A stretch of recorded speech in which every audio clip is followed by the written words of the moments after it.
Hi,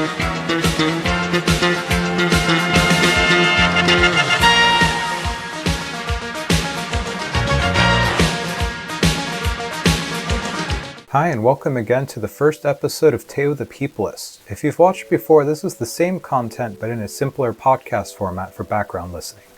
Aside from this intro, this is the exact same talk as the first episode of MTGs and Refugees on the topic of North Koreans escaping to China. If you haven't heard before, in short, this is a talk mostly about North Korean issues based on real pro knowledge from the field. I am a human rights and development researcher advocate, and I currently work as a journalist specializing in North Korean issues.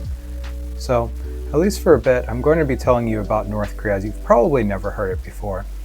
I like to think I know a few things about North Korea, having written a handful of papers, having done some pro-research, and I've worked with a number of experts in the field, and currently I work with some North Koreans who have gotten out. So I know some really good stuff, and I have some stories from people who have been on the other side. I hope you'll enjoy hearing it all. So today's bit is titled MTGs and Refugees. But actually, there's no MTGs today, so let's just call it MP3s and Refugees. I'm going to tell you what a North Korean refugee is and why there are so many in China. Now, the other day, I saw a post about geese carts in China. Now, I don't know a whole lot about geese, as in the birds, right? But I do know that they're huge jerks and they will ruin your day if you make the mistake of going near them. They're highly territorial animals, so trying to put up a whole gang of them along the borders to keep people from coming in, because they'll honk and snap at you, and it gets easy to tell if someone is approaching based on all the commotion. When I looked into it, I found that this was happening on the southern border next to Vietnam. So someone on a post about this asked who would want to break into China. And I mean, say what you will about China, but it's not anywhere near the worst place on earth. It's a fast developing nation with rapidly rising industries, so people would want to cross the border for exactly the reason you would expect: economic need. It's hard to say if this is exactly the largest single reason for unregistered crossings, but most likely it is, even more than escaping war and other dire situations. And this brings us back to North Koreans. Like Vietnamese on the south border, North Koreans frequently cross the northeastern border from cities like Haesan and Siniju across the Tuman and Yalu rivers. And for decades, we've been trying to get China to acknowledge that these North Koreans who enter by stealth should at least be reviewed under international refugee screening procedures, but the Chinese government keeps writing them off as economic migrants. Economic migrants basically are just people who move somewhere for work.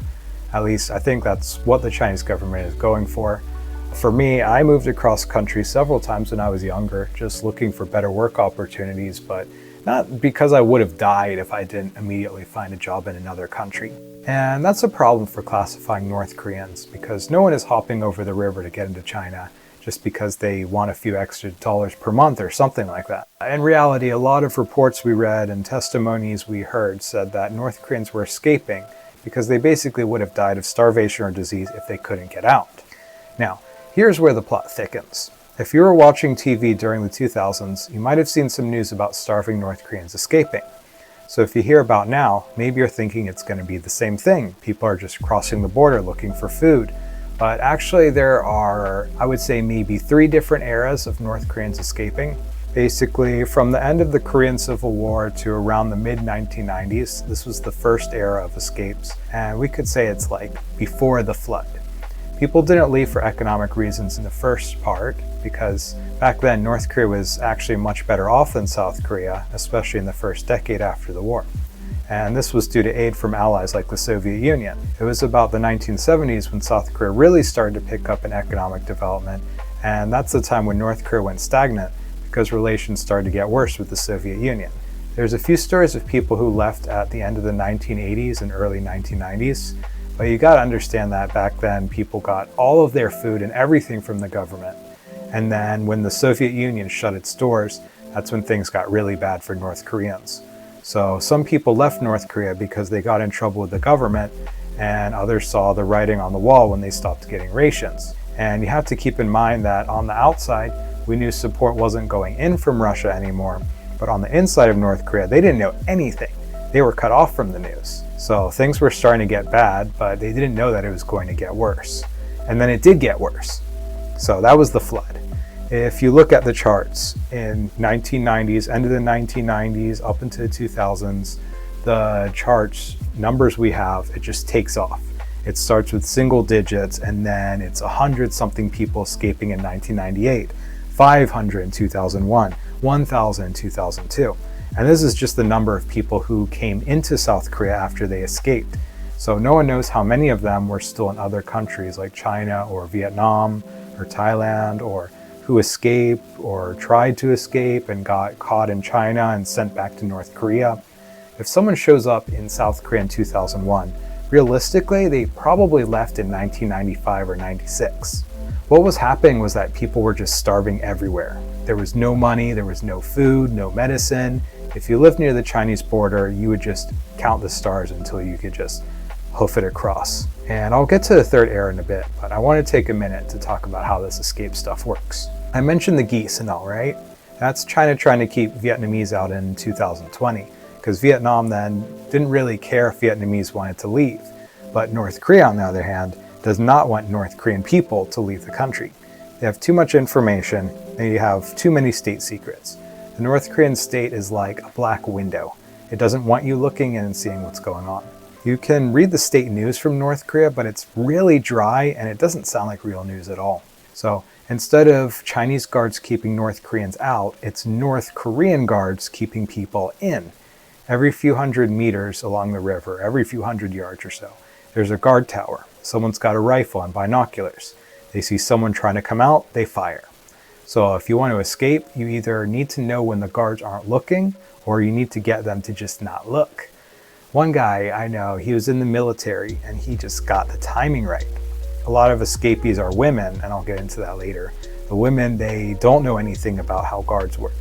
But if you have some money, or you know someone who knows something, maybe bring the guards some cigarettes, some good liquor. They'll rub their eyes for 20 minutes. Their friends on the left, their friends on the right will enjoy the moon for 20 minutes. That's your window. Go. Run. All right, run. Now, hold on a second, Teo. You said there's a river. Yeah, there's two rivers, Tuman and Yalu. They're 100 meters across. If you're a good swimmer and it's not moving fast, you can just paddle, I guess. But if it's winter, don't bother. There's rock solid ice. Walk across. You'll be in Jilin in 10 minutes. That's what it takes to go to China. You want to get across the DMZ? Well, let me ask you, you ever play Minecraft? I mean, I did meet one guy who ran across the DMZ. He was like cheese when he got to the other side. He had to spend weeks in the hospital. I mean, he survived. Luckiest dude I've ever met.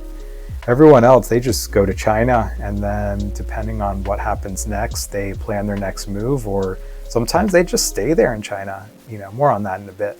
Let me get back for a minute to tell you about the third era. There's this organization, the NKDB, North Korean Human Rights Database Center. They collect every bit of info about North Koreans' human rights issue you can imagine. They check papers, they hear whispers, but most importantly, they talk to every North Korean they can find in South Korea to find out what is their life story. And what they found is people don't just have one reason to leave North Korea.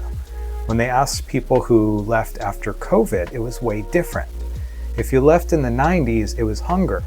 If you left in the 2020s, I don't know, it could be a lot of things actually. But a big one is more about liberal freedoms. Now, what do I mean by liberal freedoms? The freedom to talk how you want about what you want. The freedom to watch any kind of TV or listen to any kind of music. This is when younger North Koreans started to act more like movie characters with big dreams of the world outside, Little Mermaid or something. What changed? Well, when the ration system collapsed, people had to go buy food at the markets instead. And at first the state didn't like this because markets are capitalistic and everything. But eventually they just kind of shrugged and said, what can you do? People need to eat or they're going to revolt. So they let the markets happen, and soon these markets, they're just full of all kinds of stuff smuggled in from China. Rice, of course, corn, oil, and wheat, and radios, cell phones, DVD players. You can get a cell phone made in North Korea today. Did you know that? It has more spyware than you could ever really imagine. It takes a picture every time you piss, and it calls one of the Kim family members to tell them about your little toilet adventure. But no, actually, it does record and send off app usage data, search history, all that, tons of telemetry. You go to Pornhub, it's not going to come up, but the government will know that you couldn't get there. So the markets have smuggled electronics and smuggled movies and TV shows. You're not going to find a lot of info on this because this is something that North Koreans have been telling us directly in closed-door lectures, but you might have heard something about it on the news. The UN says that people are getting executed for watching foreign TV, and I think very recently they said something about people getting executed for watching Squid Game. So who can live like that? I mean, I guess if you're caught, not you. But for young people who hear about it, one woman was saying her friends got arrested, sent to the wall for watching South Korean rom-coms, and that's enough for some people to escape. The guy who ran across the DMZ I mentioned earlier, he told us that the music and TV just sucked there. And there was this other guy, look this guy up, Oh Chung-sung. He said he wanted to hear more K-pop and just suddenly got an impulse to run across the DMZ when he was in the military. Great guy, arrested for drunk driving 5 years ago. Drunk when he crossed the DMZ too, just a real human being. Okay, so that's the three eras. The trickle, the starvation flood, and now we have the new wave, the Jangmadang kids who want something more than before. Jangmadang, by the way, is another word for these informal markets. And some of the Jangmadang kids, the younger people, they're starving too, to be fair. It's not like everything is just fine again in North Korea. I just want you to understand that each person who escapes has their own story and their own motivations. Now, speaking of, I just want to get into what these refugees look like. I promised I would, so let's hear about that. So if we're talking about the first era before the flood, that's mostly men escaping. Anyone who crossed the DMZ or someone who's escaped while they're dispatched to another country, at this time they're probably a dude. But things get a little bit different once Arduous March starts. So this is the big era of starvation, 1990s and 2000s. From this point, the majority are women. We're talking like 75% of North Koreans that escape are women. And when we say this, people want to know why. And the short of it is, men have somewhere they have to be. They have to be in official jobs. They have to be in state jobs, construction, agriculture, military, government. Military service, I think, is 10 years. I'll probably have to double check that. Men are really busy in North Korea. They're not seeing a lot of money for it, but they're doing their jobs. But women, generally speaking, have more freedom, and not always because, sometimes we have these local women's unions that they have to show up to. But most likely, when someone escapes these days, they're either female or young, like a teenager, or they're both. And that's just because those are the people who have less eyes on them. Now, this doesn't mean that all the escapees who show up in South Korea are going to be young people. People spend a lot of time in China, and that's a whole other topic that I want to talk about another time. What people do in China, how they stay there, why they don't necessarily get shooed out of there. There's a lot of meaty details from more recent research we've been doing, as well as some established stuff that you can read about in some English language biographies. So let me forget this. I'm going to come back to this life in China bit at some other time. So yeah, that's basically it for today. I mean, that's just kind of a little introduction on why North Koreans get out of North Korea and how they end up in China. So I hope you enjoyed this little lecture. I have a lot more coming, a lot more details to give you. So just stick around for a bit and I'll bring you some cool stuff to talk about. So I'll catch you next time. Keep on peopling.